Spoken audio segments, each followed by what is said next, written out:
Glória a Deus. Marcos, capítulo 5, versículo 1 em diante. Vamos ler aqui alguns versículos. Diz assim a palavra do Senhor: E chegando ao outro lado do mar, a província dos Gadarenos, e saindo ele do barco, ele saiu logo ao sepulcro, logo ao seu encontro dos sepulcros, um homem com espírito imundo, o qual tinha a sua morada nos sepulcros, e nem ainda com cadeias o podia alguém prender, porque tendo sido muitas vezes preso com grilhões e cadeias, as cadeias foram feitas por eles em pedaços, e os grilhões em migalhas, e ninguém o podia amansar, e andava sempre de dia e de noite, clamando pelos montes e pelos sepulcros, e ferindo-se com pedras. E quando viu Jesus ao longe, correu e adorou-o, e clamando com grande voz, disse: Que tenho eu contigo, Jesus, Filho do Deus Altíssimo? Conjuro-te por Deus que não me atormentes. Porque ele lhe dizia: Sai deste homem, espírito imundo. E perguntou-lhe: Qual é o seu nome? E ele respondeu dizendo: Legião é o meu nome, porque somos muitos. E rogava-lhe muito que os não enviasse para fora daquela província.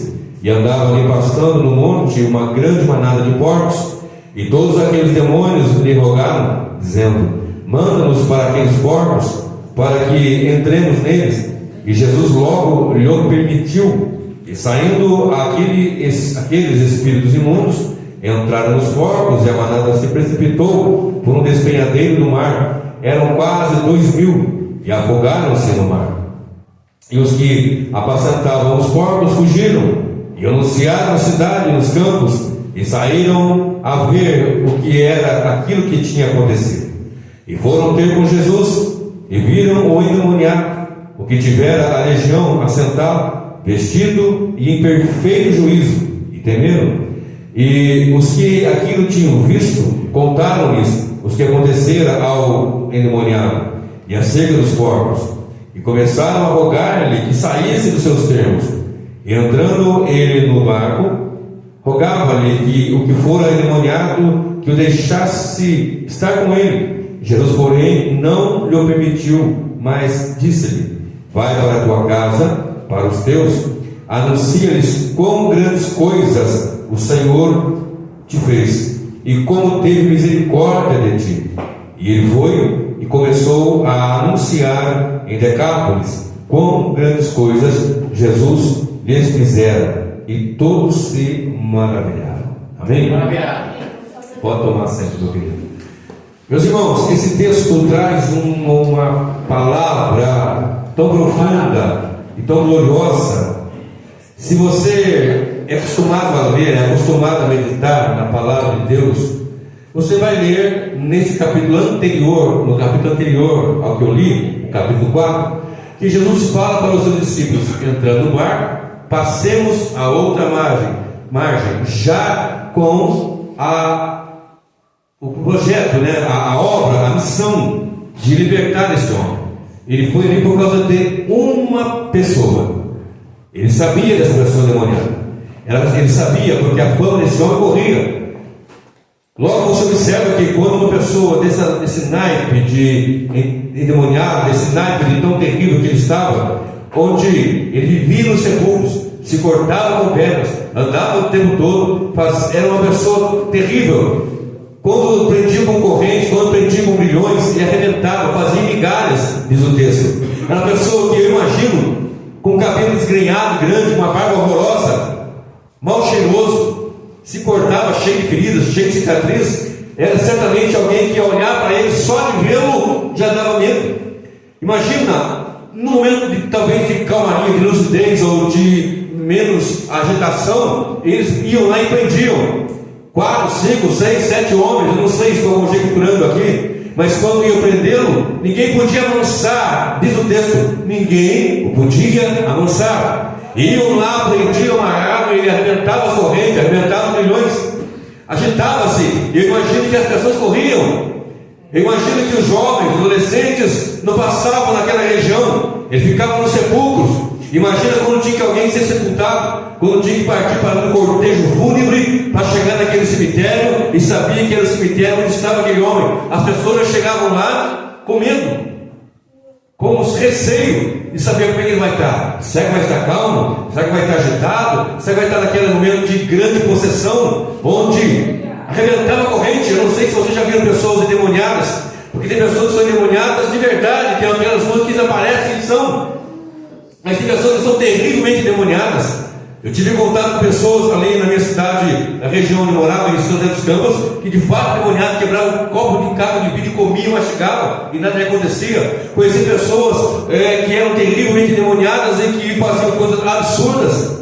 Muito embora a pessoa mais endemoniada que a Bíblia mostra, quando Satanás entrou nessa pessoa, não estribuchou, não varejou, não ficou babando. A pessoa mais endemoniada que a Bíblia mostra, que Satanás entrou nela, quando ela ficou endemoniada, não quebrou corrente, não gritou, não fez bagunça nenhuma, mas foi e vendeu Jesus. Estou falando de Judas.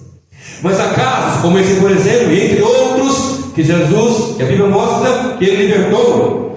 E antes de ir para lá, eu disse que ele disse: vamos para o outro lado, para a outra margem. E começou uma grande tempestade naquela ocasião, de modo que ele descansava, dormia na popa, e os discípulos, acostumados com o barco, acostumados com o mar, acostumados com águas, acostumados a pescar, e certamente a enfrentar tempestades, mas essa era diferente, era muito forte, era muito terrível, de maneira que os discípulos viam que o barco ia afundar, as águas subiam e basejavam e caíam para dentro do barco, e eles ficavam com medo. Eles clamaram ao Senhor: mestre, não te dá que pereçamos? E Jesus se levanta e manda que o mar e o vento se acalmem, se aquietem, porque certamente alguns teólogos entendem que já era a fúria do maligno, para que ele não fosse a outra margem executar aquilo que de fato ele ia fazer. Mas eu quero lhe dizer, nenhum vendaval, nenhuma tempestade vai impedir o agir de Deus. Quando Deus tem um projeto, tem um plano, tem um objetivo a realizar, vendaval, nem demônio, nem vento, nem terremoto, nem tempestade, nada pode impedir o agir de Deus. Operando Deus, ninguém pode impedir, queridos.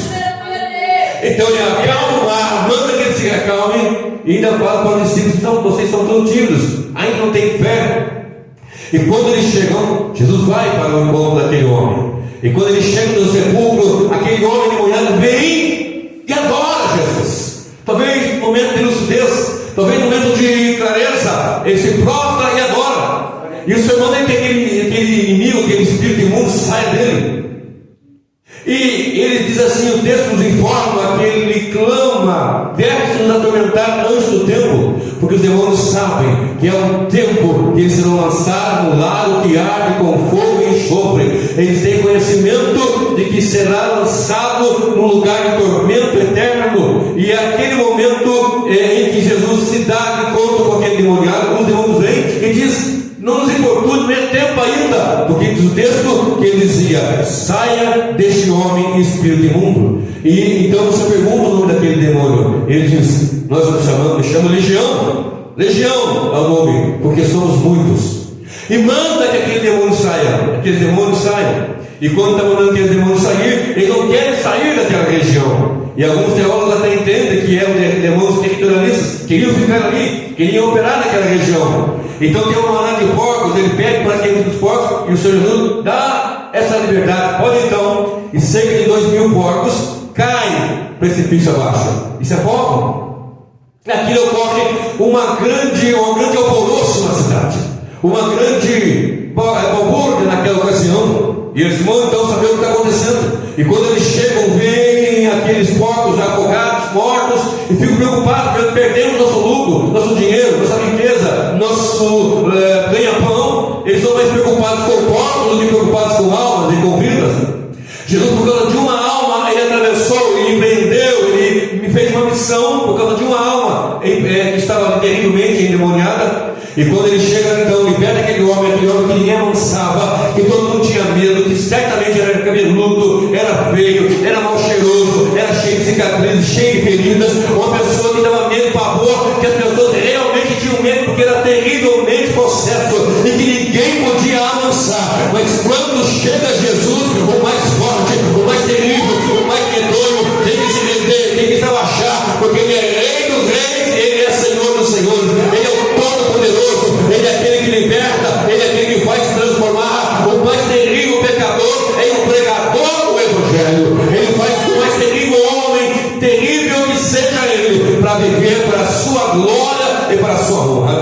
E diz o texto que aquele moço liberto estava sentado em perfeito juízo e vestido, porque ele andava nu. Imagina a cena: o homem nu, cabeludo, barba desgrenhada, todo fedorento, todo cheio de cicatriz, de ferida. O homem que era pavoroso e que demônios em legião se apossavam dele, que arrebentava a corrente, que tinha uma força sobre-humana. Porque quem conhece o demoniado, quem já viu, que teve experiência, sabe que se o demônio entra numa pessoa magrinha, fraquinha, ela tem uma força terrível. Eu já tive experiência com isso, é algo absurdo. Mas quando chega Jesus, o mais valente, o valente só vai dar moada até que chegue o mais valente. O mais valente é Jesus. Ele está aqui nesta noite para libertar. Ele está aqui nessa casa para libertar. Ele anda comigo para libertar. Ele anda contigo para libertar. Ele vive com a igreja, ele anda com a igreja, ele mora com a igreja, ele caminha com a igreja. Ele está no meio da igreja. Ele é o Senhor que liberta. Ele libertando, a coisa muda de fato. Aquele homem agora, que era terrível, que era feio, horroroso, estava sentado, vestido e em perfeito juízo. E se você observar no texto, são feitos 3 pedidos no texto. O primeiro pedido são os demônios: manda-nos para que entremos nos porcos. Ele atendeu esse pedido. O segundo pedido é dos homens, moradores daquela região, o dono dos porcos, que fala para Jesus: retira-te de nós, saia dos nossos termos. Primeiro pedido atendido, segundo pedido atendido, e o terceiro pedido foi do moço que era endemoniado, que disse: Senhor, deixa eu ir contigo no barco, agora eu estou liberto, eu estou vestido, eu estou em plenas condições de te encaminhar contigo. E Jesus não atendeu o seu pedido, mas mandou que ele ficasse ali em Decápolis, ou seja, uma região de 10 cidades. Polis, cidade, Deca, 10, uma região de 10 cidades. Vai e anuncia quão grandes coisas o Senhor tem feito na sua vida. Observe, quando o Senhor liberta o homem, ele pode fazer deste homem, que era um endemoniado, terrível, medonho, pavoroso, alguém tão assombroso. Ele faz deste homem um missionário. Vai para sua casa e anuncia quão grandes coisas Deus tem feito a você. Ele vai e começa a anunciar e começa a pregar para a glória e para a honra do Deus Criador que fez os céus e a terra. Agora, tudo que eu falei aqui é uma introdução do que eu vou falar agora. Porque para ser liberto, nós temos que entender que não existe libertação sem a verdade. Diga comigo: não existe libertação sem conhecer a verdade. Vai comigo para João, capítulo 8 de João, verso de número 32. João, Evangelho, capítulo de número 8, versículo de número 32 e depois o de número 36. Diz assim a Sagrada Escritura, um texto também muito conhecido, João 8, 32, que diz assim: para contexto, eu vou ler o 30, 31 e 32. Dizendo ele essas coisas, muitos creram nele. Jesus dizia, pois, aos judeus que criam nele: se vós permanecerdes na minha palavra, verdadeiramente sereis meus discípulos, e conhecereis a verdade, e a verdade vos libertará. Nós estamos aqui libertos porque conhecemos a verdade. A verdade é Jesus Cristo. Só há libertação quando o homem conhece a verdade. Não adianta colocar a mão na cabeça, expulsar e falar e fazer isso ou aquilo, aquilo outro, se não houver o conhecimento da verdade. Eu vou orar, vou impor as mãos, mas antes disso vou pregar que Jesus Cristo é o Senhor, Jesus Cristo é a verdade, Jesus Cristo é o caminho, Jesus Cristo é a vida. Não adianta querer ser liberto se não ouvir a verdade do Evangelho. Não adianta querer ser liberto do cigarro, da bebida, do vício, do jogo, de tantas outras coisas, se não ouvir a verdade, se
de João: depois o Filho vos libertar, verdadeiramente sereis livres. Verdadeiramente quer dizer de fato, não tem como negar. Observe, o homem sem Cristo, ele está preso. O homem sem Cristo, ele está debaixo do jugo da escravidão do pecado. O homem sem Cristo, ele está debaixo das garras do inimigo. O homem sem Cristo, ele é escravo do pecado. E o pecado é o Senhor que esgana, que estagna, que mata, que derruba, que leva ao inferno. Mas se o Filho vos libertar, não é mais ou menos, seu Filho vos libertar, talvez não, o seu Filho vos libertar, quem sabe, seu Filho Jesus Cristo vos libertar, verdadeiramente você será livre. Se você não é liberto, porque verdadeiramente o Filho não libertou, e se o Filho não libertou, é porque não conheceu a verdade. Duas coisas eu quero apresentar: a verdade é ensinada, você pode não tê-la ouvido ainda, ou pode não ter dado ouvido ainda. Duas coisas eu quero apontar aqui. Porque a verdade é pregada e você pode não ter ouvido. Eu nunca ouvi pregar. Nesse tempo de hoje, no tempo de agora, há décadas passadas, podemos dizer que muitos ouviram o Evangelho com força. Os dias atuais são poucos os lugares onde se ouve a palavra de fato e de verdade. É tanta invenção, é tanta inovação e pouca renovação. É tanto isso, tanto aquilo, tanto para lá e para cá, coisas que não convém citar nesse momento, que o tempo não permite. Não é o foco da mensagem. E aí a pessoa vai na igreja, mas não é a igreja de Cristo. Ele vai na igreja, mas não foi para Cristo ainda. Ele não conhece de fato a verdade do Evangelho que liberta. Mas se o Filho vos libertar, porque ouviu a palavra, verdadeiramente você será livre. E nunca mais vai tornar para aquilo que Pedro fala, que é a porca voltando para o seu chiqueiro, para o lamaçal, para o pecado. Não. Se o Filho libertar, você vai ser liberto de verdade. Se o Filho libertou, você é livre de verdade. Se o Filho libertou, você realmente está liberto pelo poder do nome de nosso Senhor Jesus Cristo. Esse moço, ele foi liberto de verdade. Tanto que ninguém o avançava, diz o texto, ninguém era capaz de avançar. Mas quando Jesus entra numa casa, entra numa vida, entra numa situação, ele liberta e verdadeiramente aquela pessoa é liberta. Deixa eu ver quantos libertos tem aqui para glorificar Deus. Deixa eu ver quantos libertos tem aqui para adorar o Rei da Glória. Aquele que é, aquele que era e que há de vir. Primeiro, conhecer a verdade. Aleluia. Segundo, viver firme na verdade. Vai comigo para Gálatas, capítulo 5. Gálatas, antes de Efésios, capítulo 5, versículo de número 1. Olha o que diz a palavra do Senhor: estais, pois, firmes na liberdade com que Cristo nos libertou, e não nos torneis colocar debaixo do jugo da servidão. Paulo aqui, na carta aos Gálatas, ele faz um grande embate, um combate com os judaizantes. Se você observar, havia uma grande dificuldade das pessoas aceitarem, entenderem a simplicidade do Evangelho. Porque o Evangelho de verdade, de fato, ele é simples. Existe em muitos ainda, graças a Deus, o desejo de pregar o Evangelho puro e simples, sem invenções, sem animações, sem coisas que vêm lá de fora, mas com alguma pureza do Evangelho. Que Jesus salva, que Jesus cura, que Jesus liberta, que Jesus vai voltar para buscar a sua igreja. É puro, é simples.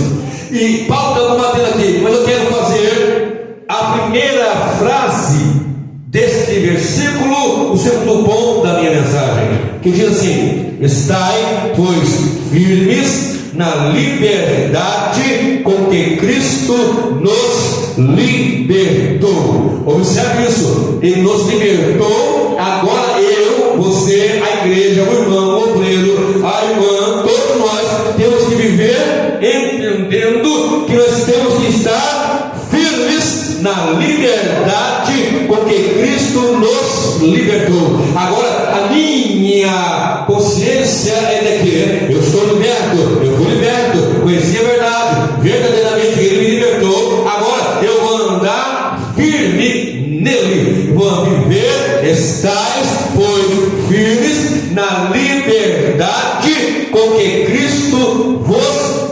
libertou. Porque às vezes, irmão, presta bem atenção no que eu vou dizer aqui. Nós queremos jogar a culpa no inimigo. Ah, foi o diabo que fez isso. Ah, foi a culpa do inimigo. Ah, foi a culpa dos demônios. Ah, foi a culpa do não sei o quê. E não assumimos a nossa culpa. Não querendo dizer que o inimigo não é sujo, não é tinhoso, não é, ele é o acusador, ele é o inimigo de fato, né? Você está aqui fazendo um borrãozinho, é fácil, mas para chegar ali você foi. Não adianta querer colocar nas costas dele o que é seu, o que é meu. Quando eu erro, Deus sabe que eu errei. Eu tenho dito uma frase que é o seguinte: há duas pessoas com as quais não podemos mentir. Primeiro para Deus e depois para nós mesmos. Nós não podemos mentir para Deus e não podemos mentir para nós mesmos. Mas se você conhece a verdade, conhece o Evangelho, então esteja firme no Evangelho, está firme na palavra, está firme na verdade, está firme na liberdade com que Cristo nos libertou. Pula o versículo 16 de Gálatas, está escrito assim: digo, porém, andai em espírito e não cumprireis as concupiscências ou desejos da carne, porque a carne cobiça contra o espírito e o espírito contra a carne, e estes se opõem um ao outro, para que não façais coisas que quereis. Mas se sois guiados pelo espírito, não estáis debaixo da lei. Paulo ensinando aqui o combate contra a lei, ensinando que não teremos agora ficar preso. Mas eu quero pegar a primeira frase do versículo 1: estai firmes na liberdade com que Cristo nos libertou. Você é liberto, eu sou liberto. E agora temos que entender que nós temos que viver uma vida reta diante de Deus. Nós temos que viver uma vida na presença da palavra, debaixo da graça de Deus, e assim não vamos cumprir os desejos da nossa carne. Não queira jogar para o outro. Desde o princípio foi assim. Quando Adão caiu, pegou, e Deus, pela viração do dia, foi falar com ele, e chamou Adão pelo jardim, a voz ecoou, e Adão se escondeu. E o Senhor falou com ele: Adão. Aí o Senhor ouvia a tua voz e temei. O que aconteceu?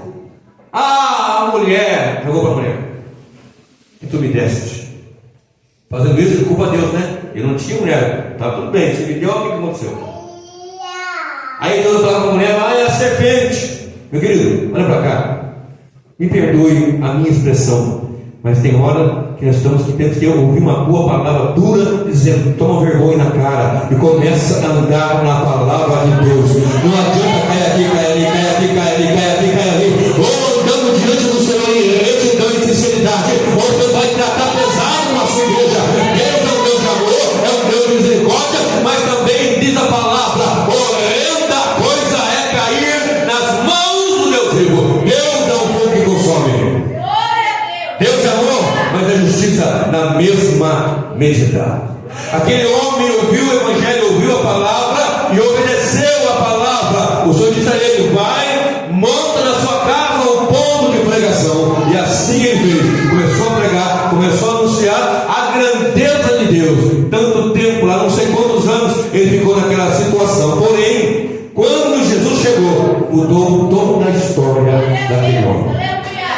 Primeiro, conhecer a verdade. Segundo, ficar firme na verdade. E terceiro, saber de onde Ele nos libertou. Vai comigo para Colossenses, capítulo 1, versículo 13.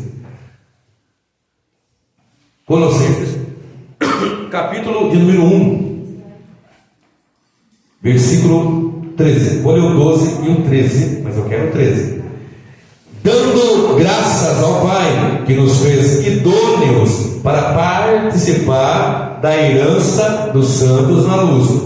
Paulo está dando graças a Deus. Depois você lê em casa com o tempo, todo o contexto, mas Paulo está dando graças a Deus. Por isso tem o versículo 11: fortalecidos em todo o poder, segundo a força da sua glória, em toda paciência e longanimidade com gozo, dando graças ao Pai, que nos fez idôneos para participar da herança dos santos na luz, o qual nos tirou da potestade das trevas e nos transportou para o reino do Filho do seu amor. Você ouviu isso? Você entendeu isso? Paulo está dando graças a Deus, louvando ao Senhor que nos fez idôneo. O que é idôneo? É pessoa que tem condições de estar ali. O que é ser idôneo? A pessoa capaz de exercer aquela função, de estar naquela posição, etc. O que Paulo está dizendo aqui? Porque ele fez o quê?